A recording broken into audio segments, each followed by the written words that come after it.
উচ্চ মাধ্যমিক 2027 third semester routine তোমরা আশা করি প্রত্যেকে পেয়ে গেছো। তোমাদের পড়াশোনা কমপ্লিট, প্রায় এবিটিএ টেস্টও তোমরা কমপ্লিট করে ফেলেছো। তা সত্ত্বেও আমি বলবো পাঠ্য বই খুঁটিয়ে খুঁটিয়ে তো পড়তেই হবে, অনুসরণের প্রশ্ন উত্তর পড়তেই হবে, এবিটিএ টেস্ট পেপার কমপ্লিট করতে হবে। তারপরে আমাদের এই নমুনা প্রশ্নপত্রগুলো তোমরা যদি প্র্যাকটিস করে যাও না, এখান থেকে প্রচুর প্রশ্ন তোমরা কমন পেয়ে যাবে। তোমরা হয়তো ভাবছো যে ইতিহাসের প্রশ্নপত্র খুবই সোজা হবে, বই তো পড়া হয়ে গেল, অনুসরণী পড়া হয়ে গেল, এবিটিএ টেস্টের প্র্যাকটিস করা হয়ে গেল, কিন্তু ভুল।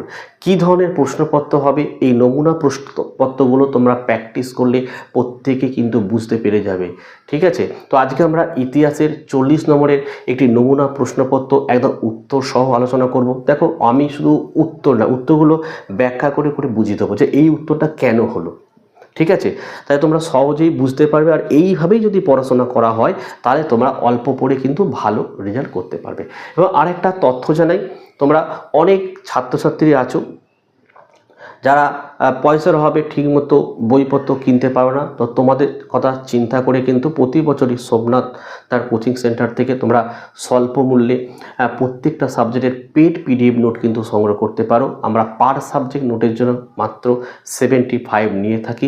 অনলাইন পেমেন্ট করতে হবে, পেমেন্ট করলেই তোমরা সঙ্গে সঙ্গে পেড পিডিএফ নোট পেয়ে যাবে, ঠিক আছে? আর এই নোট প্র্যাকটিস করলে আশা করা যায় এখান থেকে প্রচুর প্রশ্ন, আমি বলবো না 100% এখান থেকে কমন পাবে, যেহেতু এটা এমসিকিউ এর প্রশ্ন পরীক্ষা, কিন্তু অনেক প্রশ্ন এখান থেকে তোমরা হুবহু পরীক্ষা কিন্তু কমন পাবে। এইভাবে এই নোট আমাদের কিন্তু রেডি করা হয়েছে। তোমাদের আর্টস গ্রুপের প্রায় 14টি সাবজেক্টের নোট তোমরা আমাদের কাছ থেকে নিতে পারো নিচের এই হোয়াটসঅ্যাপ নাম্বারে। আর যে সমস্ত ছাত্রদের নোটের প্রয়োজন একমাত্র তারাই কিন্তু যোগাযোগ করো, ঠিক আছে? আর যারা নতুন তারা চ্যানেলটি অবশ্যই সাবস্ক্রাইব করো এবং পাশে থাকা বেল আইকন প্রেস করে অল নোটিফিকেশনটাকে অন করো। তো চলো আমরা ভিডিও শুরু করি।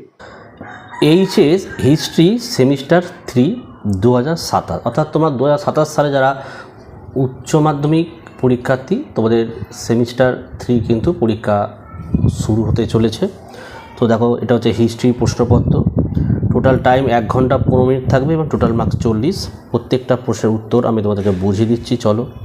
একে থেকে প্রশ্ন বলছে, আল বিরুনি তহকিক ই হিন্দ গ্রন্থটি কোন ভাষায় রচনা করেন? উত্তরটা হবে কি? অপশান এ লিখবে, আরবি ভাষায়। 2 নম্বরের প্রশ্ন, এই ধরনের প্রশ্নগুলো তোমাদের একটু বুঝে বুঝে পড়তে হবে, কারণ এই প্রশ্নের উত্তরগুলো অনেকেই তোমরা ভুল করে বসো, যার ফলে নাম্বার অনেকটা কিন্তু কমে যেতে পারে।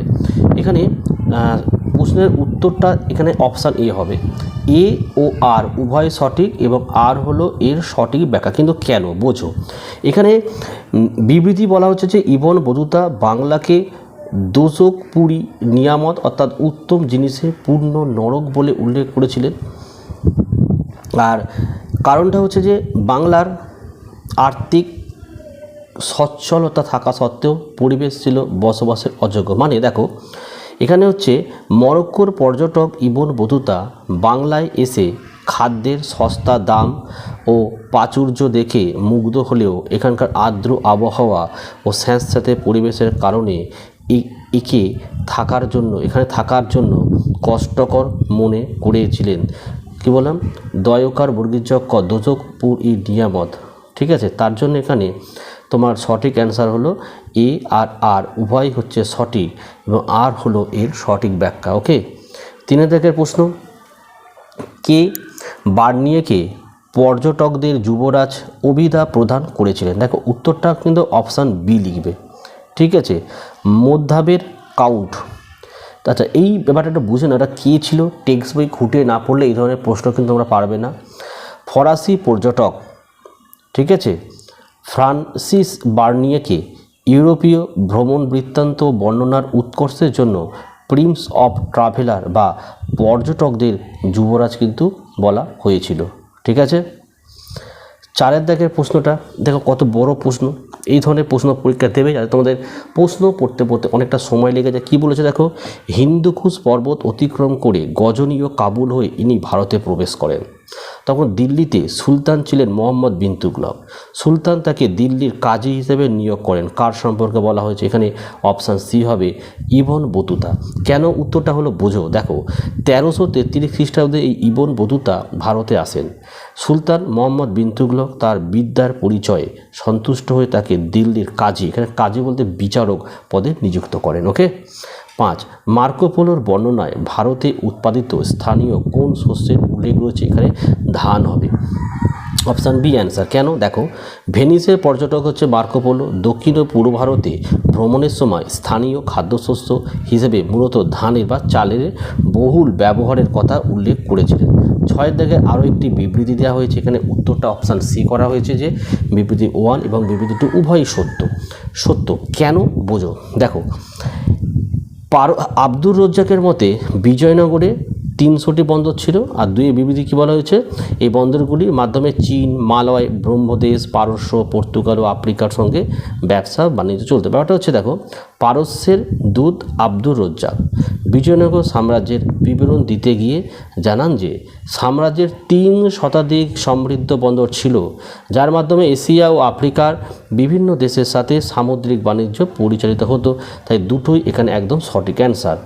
নেক্সট 7 দাগের প্রশ্ন বলছে মধ্যযুগে ভারতে ভক্তি আন্দোলনের প্রসারের লক্ষ্য ছিল। এখানে অপশান ডি করবে হিন্দু মুসলিম বিরোধ হ্রাস করা। মানে মধ্যযুগে ভক্তি আন্দোলনের মূল লক্ষ্যই ছিল যে ধর্মীয় গোড়ামি, কুসংস্কার ও বর্ণ প্রথা দূর করে ঈশ্বর ভক্তি এবং হিন্দু মুসলমানদের মধ্যে পারস্পরিক সৌহার্দ্য প্রতিষ্ঠা করা। 8 দাগের প্রশ্ন দেখো এবারে সুফিবাদের তত্ত্বগত বৈশিষ্ট্য হলো, এখানে অপশান সি হবে ভক্তি ও প্রেমের মাধ্যমে ঈশ্বরের উপলব্ধি। এটা বোঝানো তেমন কিছু নেই। চলো 9 দাগের প্রশ্ন কি বলছে যে রাজস্থানের যে ভক্তিবাদী সাধিকা রাধা নামে পরিচিত তিনি হলেন, এখানে অপশান এ হবে মীরাবাই। তো এই মীরাবাইটা একটু বলি। দেখো রাজস্থানের রাজ পরিবারের কন্যা এই মীরাবাই শ্রীকৃষ্ণের প্রতি তার অনন্য ও নিরঙ্কুশ ভক্তির জন্য এবং কৃষ্ণ প্রেমে আত্মহারা হয়ে কাব্য রচনার জন্য রাজস্থানের রাধা নামে কিন্তু পরিচিত। ঠিক আছে। এবারে 10 দাগের প্রশ্ন ভক্তিবাদের ফলে ভারতে কি হয়েছিল? একটা অপশান ডি আঞ্চলিক ভাষা ও সাহিত্যের বিকাশ ঘটে। 11 ভক্তি আন্দোলনের আদি প্রচারক ছিলেন, এখানে উত্তরটা হচ্ছে তোমার রামানুজাচার্য। মানে 11 শতকে ইনি দক্ষিণ ভারতের প্রখ্যাত দার্শনিক ও বৈষ্ণব সাধক রামানুজাচার্য প্রথম ভক্তি আন্দোলনের তাত্ত্বিক ভিত্তি স্থাপন ও প্রচার শুরু করেন। তার এই ভাবধারা পরবর্তীতে উত্তর ভারতে প্রসারিত হয়। ঠিক আছে। 12 দাগে দেখো এই ধরনের কিন্তু প্রশ্ন থাকবে। এখানে প্রদত্ত রেখাচিত্রে উল্লেখিত গ্রন্থ দুটি হলো, দেখো এখানে ভক্তিবাদী কাব্য সাহিত্য, এই ভক্তিবাদী কাব্য সাহিত্য দিয়ে এই জায়গাটা দেখো জিজ্ঞাসা চিহ্ন দিয়েছে, এখানেও জিজ্ঞাসা চিহ্ন দিয়েছে। আবার এখানে কৃষ্ণদাস কবিদাস, এখানে রামচরিতমানস তুলসীদাস এ বৃন্দাবন দাস। তাহলে কী কী উত্তর হতে পারে? তো এখানে অপশান এ হবে চৈতন্য চরিতামৃত, আরটা হবে অপশান এরই চৈতন্য ভাগবত। ব্যাপারে একটু বোঝো। এখানে শ্রী চৈতন্যদেবের জীবনী গ্রন্থগুলির মধ্যে কৃষ্ণদাস কবিরাজ রচনা করেছিলেন চৈতন্য চরিতামৃত, আর বৃন্দাবন দাস রচনা করেন চৈতন্য ভাগবত। আর মাঝখানে দেখো তুলসীদাসের রামচরিতমানস, যেটা উত্তর তো দেয়াই রয়েছে। তো এই ধরনের কিন্তু প্রশ্ন পরীক্ষা আসবে, এগুলো বুঝতে হবে। 13 দাগের প্রশ্নটা দেখে নাও আবির্ভাবের সময়কাল অনুযায়ী সঠিক ক্রম সাজাও। এখানে অপশান সি করবে আবির্ভাব মানে জন্মগ্রহণ কবে করেছিল। এখানে সি এরটা হবে কবির জন্মগ্রহণ করেছিল 1398। তারপরে গুরু নানক ছিল 1469, শ্রী চৈতন্যদেব ছিল তোমার 1486, আর মীরাবাই ছিল 1498। ঠিক আছে। এইভাবে মুখস্থ করতে হবে। 14 নম্বর প্রশ্ন একটা স্তম্ভ দেওয়া হয়েছে। ঠিক আছে। স্তম্ভের এখানে উত্তর করবে অপশান বি এরটা, মানে একেরটা হচ্ছে এখানে সি, একেরটা সি মানে দেখে নাও সিকান্দার শাহ অপশান সি করবে আদিনা মসজিদ। আর 2 দাগ আলাউদ্দিন হোসেন শাহ ডি এরটা করবে ছোট সোনা মসজিদ। 3 দেখো নসরত শাহ অপশান বি করবে। আর 4টা হবে অপশান এ। হয়ে গেল। নেক্সট চলে আসে আমাদের 15 নম্বর প্রশ্ন। দেখো, বিজয়নগর রাজ্যের প্রতিষ্ঠাতা ছিলেন হরিহর ও বুক্ক। ঠিক আছে, নেক্সট চলে আসো আমাদের 16, ব্রাহ্মণী রাজ্যের শাসন কার্য পরিচালিত হতো রাজধানী ড্যাশের মাধ্যমে, এটা গুলবর্গা। ঠিক আছে, 17 দেখো, বিজয়নগরের সমাজ জীবনে শূদ্রদের স্থানীয় নাম, অপশান এ হবে নল ভজাতি ভারু। ব্যাপারটা হচ্ছে বিজয়নগর সাম্রাজ্যের বর্ণপ্রথায় শূদ্র ও নিম্নবর্ণের শ্রমজীবী মানুষের স্থানীয় ভাষায় যে নল জাতি ভারু নামে কিন্তু পরিচিত হয়ে আছে। 18 দাগের প্রশ্ন, ব্রাহ্মণী রাজ্যের রাজধানী বিদর কার প্রধানমন্ত্রিত্বকালে শিক্ষা সংস্কৃতির পীঠস্থানে পরিণত হয়? উত্তর অপশান সি করবে মাহমুদ গাওয়ানের নেতৃত্বে। ঠিক আছে, 19 নম্বরের প্রশ্ন বলছে হাম্পির বিঠল স্বামী মন্দির নিচের কোন শাসক কর্তৃক নির্মিত? অপশান এ হবে কৃষ্ণদেব রায়। আচ্ছা, 20 দেখে নাও, আমুক্ত মাল্যদা গ্রন্থের রচয়িতা হলেন, এখানে অপশান ডি করবে কৃষ্ণদেব রায়, এটা জানো তোমরা প্রত্যেকেই। 21 দেখে নাও, ইন্দোচীনে উপনিবেশ স্থাপন করেছিল, এটা অপশান এ করবে ফরাসিরা। ঠিক আছে, 22 দেখে নাও, আমেরিকো ভেসপুচি উল্লিখিত নতুন বিশ্ব বা নিউ ওয়ার্ল্ডের আবিষ্কারক, এখানে অপশান ডি করবে ক্রিস্টোফার কলম্বাস করবে। 23 হচ্ছে বাড়তি মূলধনের চাপই সাম্রাজ্যবাদের মূল কারণ বলে মনে করে, এটা অপশান ডি করবে হিলফার্ডিং। 24 নম্বরের প্রশ্ন, সাম্রাজ্যবাদ হলো পুঁজিবাদের প্রত্যক্ষ সম্প্রসারিত রূপ, কথাটা কে বলেছে? Option C VI Lenin. VI বলতে এখানে ভ্লাদিমির, আর আই মানে এখানে ইলিচ, এটা পুরো নাম, তার বিখ্যাত একটা গ্রন্থ ছিল। তারপরে চলে আসো 25 নম্বরের প্রশ্ন হচ্ছে কোন অর্থনৈতিক ব্যবস্থায় মূলধনকে রাষ্ট্রের অধীনে আনা হয়? লিখবে সাম্যবাদ। 26 কোন পুঁজি ব্যবস্থায় ঝুঁকি প্রবণতা বেশি থাকে? শিল্প পুঁজিতে। 27-এ চলে আসো উগ্র জাতীয়তাবাদ তত্ত্বপ্রচারে ওয়েস্ট পলিটিক নীতি প্রবক্তা ছিলেন, অপশান ডি করবে কাইজার দ্বিতীয় উইলিয়াম।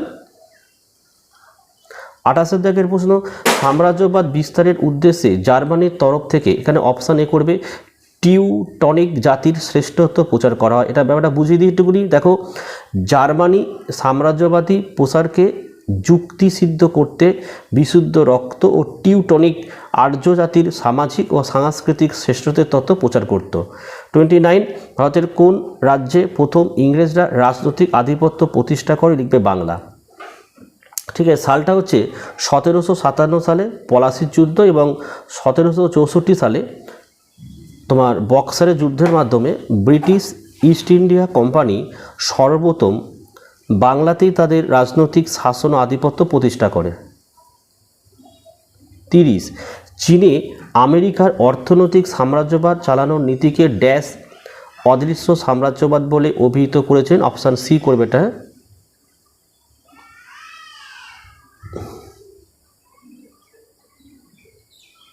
আচ্ছা, 31 দেখো, উন্নত জাতিকে সভ্য করার দায়িত্ব উন্নত জাতির উক্তিটি কার? এটা হচ্ছে জুলি ফেরি। আচ্ছা, বানটা একটা মিস্টেক আছে, ওটা চন্দ্রবিন্দু হবে। ঠিক আছে, ইনি হচ্ছে তোমার, তো যেটা বলছিলাম তোমাদের, যে ফরাসি প্রধানমন্ত্রী ছিলেন এই জুলি ফেরি। সাম্রাজ্যবাদী নীতিকে সমর্থন জানিয়ে দাবি করেছিলেন যে উন্নত জাতিগুলির অধিকার ও দায়িত্ব রয়েছে অউন্নত বা পিছিয়ে পড়া সমাজকে সভ্য করার। 32 যোগ্যতমের উদ্বর্তন তত্ত্ব প্রচার করেন চার্লস ডারউইন, তোমরা জানোই, মাধ্যমিকে ছিল। 33 দেখো, নয়া সাম্রাজ্যবাদ কথাটি ব্যবহার করেন, এটা ডেভিড টমসন হবে। ঠিক আছে, 34 বলছে শুধু ভৌমিক আধিপত্য নয়, বিজিত দেশের আদিবাসীদের শক্তি সম্পদ, অর্থনীতি, শিক্ষা ও সংস্কৃতি সাম্রাজ্যবাদী দেশের স্বার্থে ব্যবহার করাকে বলা হয়, অপশন এ উপনিবেশবাদ। এক মিনিট, আচ্ছা, এই প্রশ্নটি আমাদের একটু মিস্টেক হয়েছে, তোমরা এটা অপশান বি করবে, এটা সাম্রাজ্যবাদ করে নেবে। ঠিক আছে, আচ্ছা 35 ইংরেজরা ভারতের কোথায় প্রথম বাণিজ্য কুটি স্থাপন করেন? অপশান এ করবে এটা সুরাটে। ঠিক আছে, সালটা হচ্ছে 12 থেকে 13 খ্রিস্টাব্দে মুঘল সম্রাট জাহাঙ্গীরের অনুমোদন লাভ করে ব্রিটিশ ইস্ট ইন্ডিয়া কোম্পানি ভারতের পশ্চিম উপকূলে সুরাটে তাদের প্রথম স্থায়ী বাণিজ্য ঘাঁটি প্রতিষ্ঠা করে। 36 ফিটের ভারত শাসন আইনের দ্বারা গঠিত বোর্ড অফ কন্ট্রোলের সদস্য সংখ্যা ছিল অপশান সি করবে, এখানে 6 জন হবে। 37 ভারতে ব্রিটিশ শাসনের ইস্পাত কাঠামো বলা হতো অপশান সি আমলাতন্ত্রকে, ঠিক আছে। 38 ভারতের স্থায়ী সেনাবাহিনী গড়ে তোলেন, এখানে অপশান বি করবে ক্যাপ্টেন স্ট্রিঙ্গার লরেন্স। আচ্ছা 39 হচ্ছে প্রথম সনদ আইন পাস হয় অপশান ডি 1793 খ্রিস্টাব্দে। 40 ব্রিটিশ ভারতে ভূমি রাজস্বর ক্ষেত্রে ইজারাদারি ব্যবস্থা প্রবর্তন করেন ওয়ারেন হেস্টিংস। তো এই ছিল আজকের ভিডিও, কেমন লাগলো কমেন্ট করে জানাও। এই ধরনের যদি অন্য সাবজেক্ট লাগে কমেন্ট করে অবশ্যই জানাও। আর ভিডিও ভালো লাগলে প্রত্যেকে লাইক করো, চ্যানেলে নতুন হলে চ্যানেলটিকে সাবস্ক্রাইব করো, পাশে থাকা বেল আইকন প্রেস করে অল নোটিফিকেশনটা কিন্তু অবশ্যই অন করো, যাতে আমি যখনই কোনো ভিডিও আপলোড করব সবার প্রথম যেন তোমাদের কাছে পৌঁছে যায়। তো আজকের ভিডিও আমি এখানেই শেষ করলাম, তোমরা প্রত্যেকে ভালো থেকো এবং সুস্থ থেকো।